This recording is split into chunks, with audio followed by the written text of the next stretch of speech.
दूध अगर उबल गया है और बर्तन से बाहर आ रहा है तो उसमें पानी के छींटे मारने से वो बैठ जाता है। लेकिन क्या इसका ये प्रॉपर इलाज है? प्रॉपर इलाज है दूध जिस स्टोव पर रखा है और नीचे से जो आग जल रही है उस आग को बुझाया जाए। बागेश्वर धाम के महंत कथावाचक धीरेंद्र शास्त्री जी कुछ यही काम कर रहे हैं।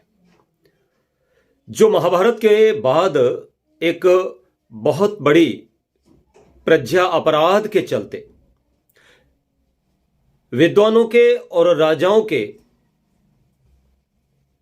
वेद विरुद्ध आचरण के चलते अनेक प्रकार की जो बीमारियां बनी, सामाजिक रोग जो पैदा हुए, उनका इलाज धीरेंद्र शास्त्री जैसे लोग कर रहे हैं और बहुत सारे हिंदू संगठन उनका समर्थन कर रहे हैं। आइए मैं आपको मूल में भूल और जब तक कुछ से न सुधारा जाएगा तब तक हिंदू जाति बचने वाली नहीं है इन उपायों से। बात कड़वी है लेकिन आपको पूरा मेरा वक्तव्य सुनना पड़ेगा। मैं निवेदन करना चाहता हूं, ये जातिवाद, ये छुआछूत क्या मिट गए हैं? जी साहब, सरकारी बहुत सारे प्रयास हुए हैं लेकिन दिमागों से, दिलों से नहीं मिटे हैं। आज भी कोई ब्राह्मण, चाहे वो मांस खाता हो, चाहे वो वेद विरुद्ध आचरण करता हो, चाहे वो कितना ही अनपढ़ गंवार हो, तब भी उसको ब्राह्मण मानेगा जो ब्राह्मण जाति में पैदा हुआ है। उसको ठाकुर माना जाएगा जो ठाकुर जाति में पैदा हुआ है। उसको बनिया माना जाएगा जो बनिया जाति में पैदा हुआ है। उसको शूद्र ही माना जाएगा जो शूद्र जाति में पैदा हुआ है। जो हरिजन है, जो जाटव है, वो उसी जाति का माना जाएगा। क्या यह बीमारी चली गई है? नहीं गई। यह बीमारी जस की तस दिमागों में भरी हुई है। यह फलित ज्योतिष दुनिया जानती है, विज्ञान अच्छे से समझता है और समझा रहा है। ये ग्रह नक्षत्र, अरे जो पृथ्वी है वो स्वयं एक ग्रह है और सूर्य के चारों ओर चक्कर लगा रही है। लाखों करोड़ों अरबों खरबों मील दूर है जो नक्षत्र मूल आदि, उनका किसी व्यक्ति के जीवन में क्या प्रभाव होगा? लेकिन फलित ज्योतिष के नाम पर एक पूरा प्रोग्राम चलाया जा रहा है। ग्रह करते हैं सुखी या दुखी। मैं निवेदन करना चाहता हूं, इसी तर्ज पर एक ईश्वर जिसको वेदों में नतस्य प्रतिमा अस्ति यस्य नाम महद्यशा कहा, उस परमेश्वर की कोई प्रतिमा नहीं हो सकती जिसका बहुत बड़ा यश है। न कीमिंद्रो निकर्तव्य न शक्र परिशक्तव्य विश्रम श्रोति पश्यति, जिसका इतना बड़ा यश है, जो सारे संसार को देख रहा है, जो सारे संसार को सुन रहा है। ईशा वास्यमिदं सर्वम यत्किंचित् जगत्याम जगत, परमेश्वर का वास विश्व के कण कण में है। सब इस बात को तो मानते हैं, पर अपनी तरफ से यह जरूर जोड़ दिया, और जोड़ना इसलिए जरूरी था क्योंकि दुकान चलानी थी धर्म के नाम पर। जोड़ा क्या? ईश्वर निराकार तो है ही पर साकार भी है। उसकी प्रतिमा बना ली और यह प्रतिमा पूजन का कार्य महाभारत से पहले हमारे विश्व के अंदर नहीं था, यह उसके बाद चला है। तो मूर्ति पूजा हो, फलित ज्योतिष हो, अवतारवाद हो, मिथ्या अहिंसावाद हो, जातिवाद हो, छुआछूत हो, भूत प्रेत शाकनी डाकनी आदि की ये सारी की सारी बीमारियां महाभारत के बाद हमारे देश में आई। हमारी अविद्या और अज्ञान के चलते, और हमारे जो राजा थे, शासक थे, वो भी अमर्यादित जीवन जीने लगे, वेद विरुद्ध आचरण करने लगे, भोग विलास में पड़ गए। इसलिए ये सब रोग पैदा हुए और इन्हीं रोगों के चलते ईसाई, मुस्लिम, बौद्ध, जैन और बहुत सारे अन्य मत बने और आज भी बनते चले जा रहे। नए नए भगवान रोज आ जाते हैं। हिंदुओं के भगवान रोज नए नए बनते। मैं निवेदन करना चाहता हूं, अगर हम चिंतन करें, विचार करें, तो क्या अगर कोई व्यक्ति ईसाई बना है तो क्यों बना है? उसके मूल में क्या कारण है? उसका कभी विचार किया? यह बहुत तेजी से एक बहुत बड़ी संख्या बौद्धिस्ट होती चली जा रही है। इसके मूल में कारण क्या है? तब मैं आपको निवेदन करूंगा कि बहुत सारे वे ही कारण है जिनकी मैं बात आपसे कर रहा हूं, और वो है हमारे मनों में छुआछूत।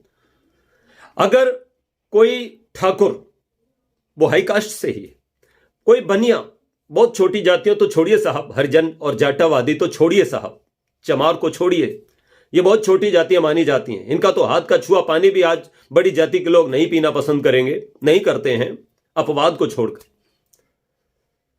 मैं निवेदन करना चाहता हूं कि अगर कोई ठाकुर का बच्चा, बनिया का बच्चा गुरुकुल में पढ़ करके वो आचार्य की डिग्री लेकर के महापंडित होकर के आए, चारों वेदों का विद्वान, कोई कायस्थ आदि भी जैसे महेश योगी जी लेकर के आए, चारों वेदों के ज्ञाता, लेकिन वो शंकराचार्य के पद पर नहीं बिठाए गए। सारी योग्यताएं उनके अंदर थीं और हर टेस्ट में वो पास हो गए, लेकिन आखिर में जब उनसे पूछा गया कि आपका शरीर, तो उन्होंने कहा मैं कायस्थ ब्राह्मण हूं, अर्थात मैं कायस्थ जाति से हूं।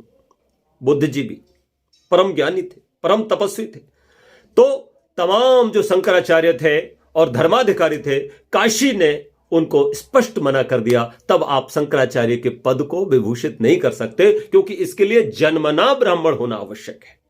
मैं निवेदन यह करना चाहता हूं कि आज भी कोई ठाकुर, कोई बनिया, कोई कायस्थ, कोई बड़ी जाति का भी अगर आचार्य हो जाए, वैदिक विद्वान हो जाए, चारों वेदों का ज्ञाता हो जाए, उसका जीवन बिल्कुल पवित्र है, तो भी कोई भी उसको ब्राह्मण नहीं मानेगा।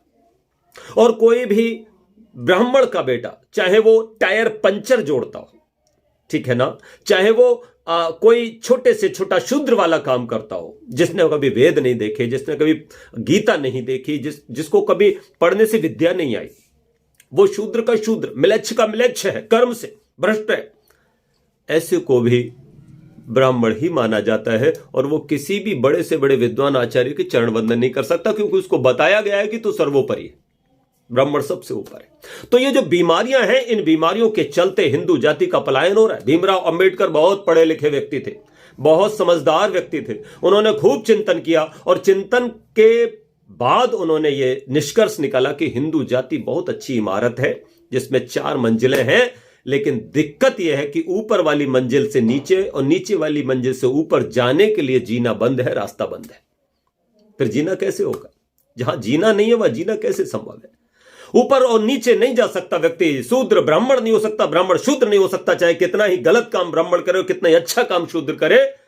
मैंने देखा बैंकों में चपरासी मैनेजर हो सकता है। अरे जब शूद्र चपरासी मैनेजर ब्राह्मण हो सकता है अपनी योग्यता के बल पर, अपनी मेहनत के बल पर, तो क्या एक शूद्र जाति को ब्राह्मण अगर वो अपने कर्म से हो गया तो नहीं मान लेना चाहिए? लेकिन ये हिंदू जाति, ये हमारा भारत वर्ष मानने को तैयार नहीं है। बजरंगबली हनुमान जो महावेदज्ञ थे, जिन्होंने राम के काज संवारे, उनको भूत प्रेतों से जोड़ दिया गया और कहा जा रहा है कि नकारात्मक शक्तियां बहुत बढ़ रही हैं, उनका इलाज कर रहे हैं। तो ये पानी की छींटे दे रहे हो यार। अगर कोई मानसिक रोग से ग्रस्त है और आपने कह दिया कि मैंने तेरे सारे भूत पकड़ करके बोतल में बंद कर दिए, मुसलमान भी कर रहे हैं, ईसाई भी कर रहे हैं, ये सारे कर रहे हैं और आप भी करने लगे, तो फिर आप में और उनमें अंतर क्या रह गया? अरे आपके पास 4 वेद हैं, उनके पास नहीं है। उनके पास कुरान है, उनके पास बाइबल है केवल, और कुछ नहीं है। आपके पास 6 दर्शन हैं, आपके पास 11 उपनिषद हैं, आपके पास 4 वेद हैं, ब्राह्मण ग्रंथ हैं, आपके पास मर्यादा पुरुषोत्तम राम है, कृष्ण है, आपके पास एक से बड़ा एक महापुरुष है, पतंजलि है, गौतम है, कणाद है, कपिल है। आप इन सब के रहते हुए भी अगर उन्हीं बाइबल वालों की तरह, उन्हीं कुरान वालों की तरह हरकतें करोगे और वही सब उपाय अपनाओगे, तो मुझे बताओ ये हिंदू जाति को कितने दिन तक जिंदा रख पाओगे? महर्षि दयानंद ने जिसके लिए अपना सारा जीवन स्वाहा कर दिया, होम कर दिया, लगातार लड़ते रहे और आखिर में उनको जहर दे करके मार दिया गया। मैं आपसे पूछना चाहता हूं, क्या उसके त्याग, उसके बलिदान को व्यर्थ गंवा दोगे? यह हिंदू जाति का सबसे बड़ा अगर हितैषी था तो वो महर्षि दयानंद था। स्वयं ब्राह्मण जाति में पैदा होकर के उसने ब्राह्मणों को कहा कि तुम आचरण से भ्रष्ट क्यों होते हो, कर्म से भ्रष्ट क्यों होते हो? अरे ब्राह्मण का कभी ना अपमान हुआ है, ना हो रहा है, ना होगा। ब्राह्मण का सदा सम्मान हुआ है, हो रहा है और होगा, लेकिन वो ब्राह्मण होना तो चाहिए, कर्म से ब्राह्मण होना चाहिए कि नहीं? ब्रह्म में चरना चाहिए जिसको, वही ब्राह्मण कहता था। लेकिन तुमने तो अपना नाम ही धर लिया ब्राह्मण। जैसे कोई व्यक्ति बकरा और मुर्गी बेचता है, तो मुर्गी लेकर के बाजार में पहुंचा और कहने लगा कि जी बकरी ले लो। बकरी, लोगों ने कहा ये तो मुर्गी है, बकरी थोड़ी है। बोले है तो ये मुर्गी, पर हमने इसका नाम बकरी धर लिया है। तो जैसे बकरी नाम धरने से मुर्गी ही लोग कहने लगते, तो अच्छा बता मुर्गी का बकरी का क्या लेगा, वैसे ही जो मुर्गी हैं वो अपने आप को बकरी कहने लग गए। अर्थात जो कर्म से भ्रष्ट हैं, वो अपने आप को, जो राक्षस हैं वो अपने आप को ब्राह्मण क्षत्रिय कहने लग गए।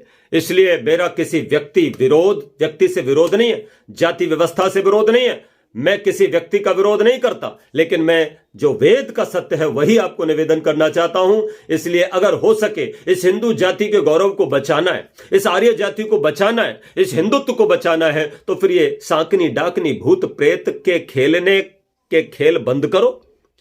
केवल वेद ज्ञान, जैसे अंधकार को मिटाने का केवल सूर्य में सामर्थ होता है, प्रकाश ही अंधकार का तोड़ होता है, इसी तरह से हमें वेद के ज्ञान को फैलाना होगा, विज्ञान के साथ लोगों को जोड़ना होगा और लोगों के अज्ञान को दूर करना होगा, क्योंकि अज्ञान ही सब दुखों का मूल है, अज्ञान ही दुख का कारण है। इस अज्ञान को दूर नहीं करोगे तब तक आप जिंदा ज्यादा दिनों तक रहने वाले नहीं हो।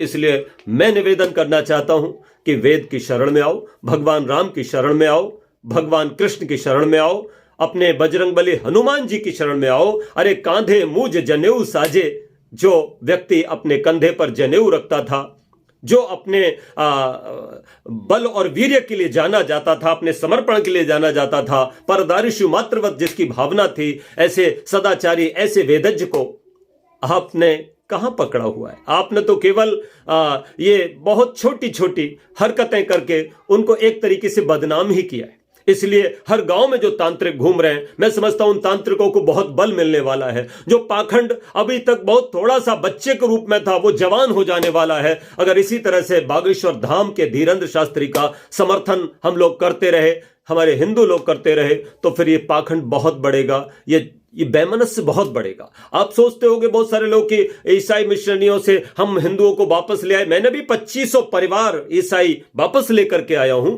तो निरंतर ये मैं काम करता हूं, मैं कर रहा हूं, लेकिन मैंने तो किसी को भूत प्रेत के नाम पर नहीं खिलाया। मैं चाहता हूं कि ये सारा पाखंड बंद हो, ज्ञान की बात हो, विज्ञान की बात हो, वेद की बात हो, अष्टांग योग की बात हो, सच्ची भक्ति की बात हो, तो निश्चित रूप से यह देश पुनः विश्व गुरु बनेगा, सोने की चिड़िया बनेगा, जिसकी पूरी दुनिया प्रतीक्षा कर रही है। तो मैं आपसे हाथ जोड़कर प्रार्थना करता हूं कि मेरी बातों पर बार बार ध्यान देना, चिंतन करना जरूरी है, कि दिल से हम छुआछूत निकाल दें, यह सारा पलायन बंद हो जाएगा। हम विज्ञान के साथ खड़े हो जाए, सारा पलायन बंद हो जाएगा। अपनी रोटी बेटी का संबंध छोटी जातियों से जोड़ लीजिए, सारा पलायन बंद हो जाएगा। क्यों नहीं हो सकता? ये हो सकता है। इसलिए आओ हम सब लोग वेद के साथ चलें, ईश्वर के साथ चलें, मर्यादा पुरुषोत्तम श्री राम के साथ चलें।